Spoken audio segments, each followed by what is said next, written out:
9.3 को स्टार्ट करेंगे हम एक छोटी सी टेबल बना के। पहले मैं लिख रहा हूँ यहाँ पर functions sine theta, cos theta, tan theta, again इनके रेसिप्रोकल्स आ जाएंगे क्या, cosec theta, sec theta, cot theta. सही है। और मैं 5 एंगल्स ले रहा हूँ, 0 degrees, 30 degrees, 45 degrees, 60 degrees, 90 degrees. सही है। 5 एंगल, ये मतलब हमें टेबल बना रहे हैं, हमें याद होनी चाहिए। ये 5 बेसिक एंगल्स हैं जो बहुत ज़्यादा यूज़ होंगे। सही है, एक्सरसाइज में, तो ये हमें याद होनी चाहिए। तो मैं सिंपली क्या कर रहा हूँ, कैलकुलेटर से निकाल रहा हूँ। साइन 0 0 आ रहा है, यहाँ 0 पुट करूँगा। साइन 30 क्या आ रहा है, 1/2, तो यहाँ मैं क्या करूँगा, 1/2 पुट करूँगा। सही है। साइन 45 क्या आ रहा है भाई, 1/2 आ रहा है। ये रेडिकल 2 कट जाएगा, पता है ना ये क्या स्टेप है, ये ऐसे होता है, रेडिकल 2/2। इसको हम ऐसे भी लिख सकते हैं, रेडिकल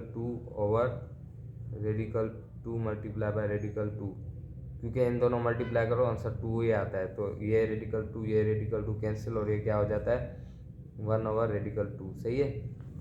अब मैं आता हूँ साइन 60 पे। तो साइन 60 का आंसर है रेडिकल 3/2, और साइन 90 का आंसर क्या आ रहा है, 1। अब मुझे अगर कोस की वैल्यू फाइंड करनी है तो इनको मैं उल्टा चला दूंगा। जैसे ये ऐसे जा रहा था ना, इसको मैं उल्टा चलाऊँ तो ये क्या होगा, 1 के बाद रेडिकल 3/2, रेडिकल 3/2 के बाद क्या, 1/रेडिकल 2, और देन 1/2 अगेन 0। सही है। ये कोस की वैल्यू आ गई। अभी एमसीक्यू भी आ सकता है कि for what value of theta sine theta is equal to cos theta. तो देखो 45 पे दोनों के आंसर एक जैसे आ रहे हैं, मैच हो रहे हैं। तो ये आप कर सकते हो, खुद ही कर सकते हो। सही है। अब 10 की वैल्यू निकालने के लिए हमें सिर्फ इस वैल्यू को इससे डिवाइड करना होगा। 0 को 1 से डिवाइड करो, आंसर 0 ही आता है। अच्छा, यहाँ पर एक और कॉन्सेप्ट हमें पता चल रहा है कि 0 को किसी भी नंबर से डिवाइड करो, आंसर हमेशा 0 आता है। सही है। एक्स मैंने लिखा है जनरल फॉर्म बनाने के लिए। सही है। लेकिन किसी भी नंबर को 0 से डिवाइड करोगे ना तो आंसर 0 नहीं आएगा, बल्कि आंसर आएगा इन्फिनिटी। क्योंकि हम किसी भी नंबर को 0 से डिवाइड कर ही नहीं सकते। एक ऐसी चीज़ है जिसकी कोई लॉजिक बन ही नहीं रही, तो हम इसको क्या बोलते हैं, इन्फिनिटी बोलते हैं। लेकिन 0 को हम पहले ही, वो कुछ है नहीं, उस बेचारे को और तोड़ो फोड़ो कोई फ़र्क ही नहीं पड़ेगा, 0 ही रहेगा। सही है। ये तो कॉन्सेप्ट हैं, ये माइंड में रखने हैं।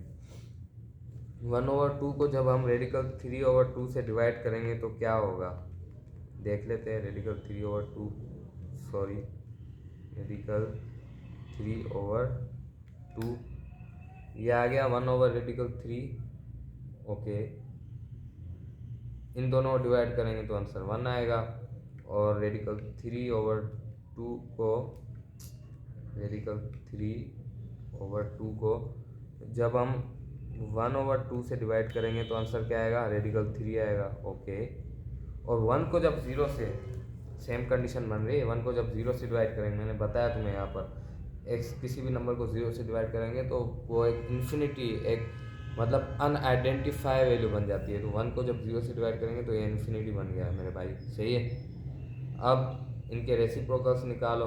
0 डिवाइडेड 0 है ना साइन थीटा, तो इसका रेसिप्रोकल क्या होगा, 1/0, 1/0। अगेन ये कंडीशन बन गई तो ये इन्फिनिटी हो जाएगा। और यहाँ पर साइन थीटा 1/2 है, तो कोसेक थीटा क्या बन जाएगा, 2/1। 1 लिखने की ज़रूरत ही नहीं है। ये क्या है, ये रेडिकल 2 बन जाएगा। ये क्या है, ये 2/रेडिकल 3 बन जाएगा। समझते जाओ, मैं रेसिप्रोकल कर रहा हूँ साइन थीटा की, तो मुझे कोसेक थीटा मिलता जाए। ये 1/1, सेम बात हो गई। सेक थीटा पे आ जाओ। सेक थीटा पे फर्स्ट का तो 1/1 ही रहेगा, सेकंड का हो जाएगा 2/रेडिकल 3। सही है।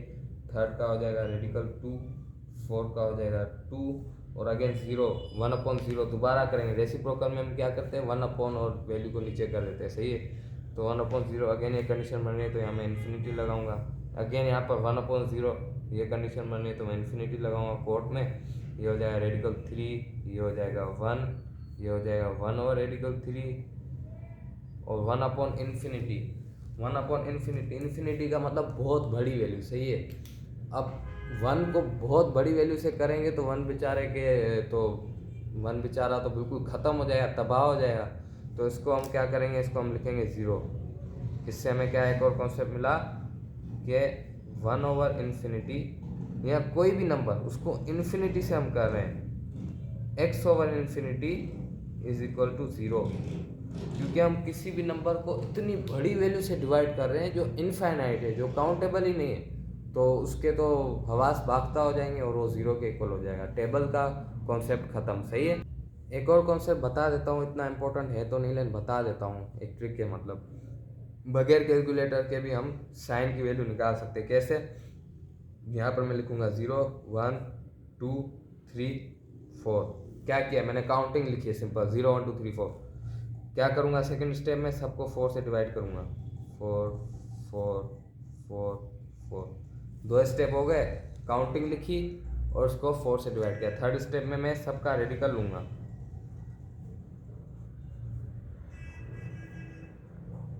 सही है। तो ये आंसर क्या हो जाएगा? 0 हो जाएगा। ये हो जाएगा 1/2, ये हो जाएगा 1/2, ये हो जाएगा रेडिकल 3/2, ये हो जाएगा 1। साइन की वैल्यू जैसे हमें पता चल गई, बाकी हम दूसरी वैल्यू निकालने के मास्टर तो खुद हैं। ये पूरा हम करेंगे प्रोसेस तो हमें दूसरी वैल्यूज पता चल जाएगी। तो एक और बोनस ट्रिक थी जिससे हम बगैर कैलकुलेटर के भी ये रेशियोज बना सकते हैं। रेशियोज नहीं, मतलब ये वैल्यूज, सॉरी। अब एक और कॉन्सेप्ट पर चलते हैं कि मतलब जैसे हम लिखते हैं ना साइन स्क्वायर थीटा, इसको हम ऐसे भी लिख सकते हैं कि साइन थीटा होल स्क्वायर। ये लास्ट वीडियो में बताना मैं भूल गया। सिमिलरली टेन के लिए भी यही होगा, tan square theta equal to tan theta whole square, और cos square theta is equal to cos theta whole square. मतलब ये दो डिफरेंट चीज़ें हैं, लेकिन यहाँ पर ये इक्वल होती हैं। आप साइन का स्क्वायर करो फिर थीटा, ये आप कर भी नहीं सकते हो, कैलकुलेटर में ऑप्शन नहीं है। तो आप डायरेक्ट साइन थीटा की वैल्यू निकालो और उसका स्क्वायर निकालो तो सेम बात हो जाती है। सही है।